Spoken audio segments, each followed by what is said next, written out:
মার্কিন president Donald Trump ও রুশ president Vladimir পুতিনের সম্পর্ক দিন দিন তিক্ততার দিকে যাচ্ছে। অথচ কিছুদিন আগেও তারা ঘনিষ্ঠ মিত্র হিসেবেই পরিচিত ছিলেন। হোয়াইট হাউসের ক্ষমতায় আসার আগেই ট্রাম্প বলেছিলেন, এক ফোন কলেই 24 ঘন্টার মধ্যে রাশিয়া ইউক্রেন যুদ্ধ বন্ধ করতে পারবেন তিনি। তবে 7 মাস পেরিয়ে গেলেও যুদ্ধবন্ধের কোনো সম্ভাবনাও তৈরি করতে পারেননি ট্রাম্প।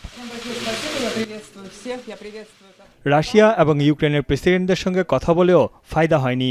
বিষয়টি নিয়ে বেশ কয়েকদিন ধরেই হতাশ মার্কিন প্রেসিডেন্ট। তিনি কোনোভাবেই পুতিনকে বাগে আনতে পারছেন না। তার আশা ছিল আলোচনার মাধ্যমেই শান্তি প্রতিষ্ঠা সম্ভব। তবে ইউক্রেনের রাশিয়ার ক্রমাগত আক্রমণে ধৈর্যের বাঁধ ভেঙে গেছে ট্রাম্পের। Are you done with him? I mean, I know that sounds a simplistic thing. But I'm disappointed in him. But I'm not done with him. But I'm disappointed in him. British সংবাদমাধ্যম বিবিসিকে টেলিফোনে দেয়া এক সাক্ষাৎকারে পুতিনের উপর হতাশা ঝাড়েন Trump. পুতিনের সঙ্গে সম্পর্ক এখনো ছিন্ন করেনি বলেও জানান তিনি। পুতিনের উপর বিশ্বাস হারিয়েছেন কিনা এমন প্রশ্নের জবাবে ট্রাম্প বলেন, তিনি কারো উপরেই আস্থা বা বিশ্বাস রাখেন না। Do you trust him? I trust almost nobody. ইউক্রেনের রক্তপাত বন্ধের বিষয়ে জানতে চাইলে ট্রাম্প বলেন, যুক্তরাষ্ট্র এখনও হাল ছাড়েনি। পুতিন দারুণ দারুণ কথা বলেন, মনে হয় এই বুঝি চুক্তি হয়ে গেল। তবে পরেই দেখি তিনি ইউক্রেনের উপর হামলা চালাচ্ছেন। এটি আসলে হতাশার বিষয়। ট্রাম্প জানান, রাশিয়া ও ইউক্রেন যুদ্ধ বন্ধে 4 বার চুক্তি হওয়ার পথে ছিল। We had a deal done 4 times, and then you go home and you see he just attacked a nursing home Yes. or something in Kiev.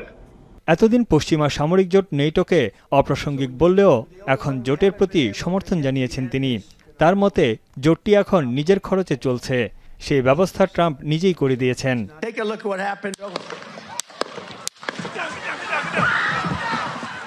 নির্বাচনী প্রচারণায় গুলিবিদ্ধ হওয়ার পর তার জীবনে কতটুকু পরিবর্তন এসেছে এমন প্রশ্নের জবাবে ট্রাম্প বলেন, তিনি এসব বিষয় যতটা সম্ভব কম ভাবতে পছন্দ করেন।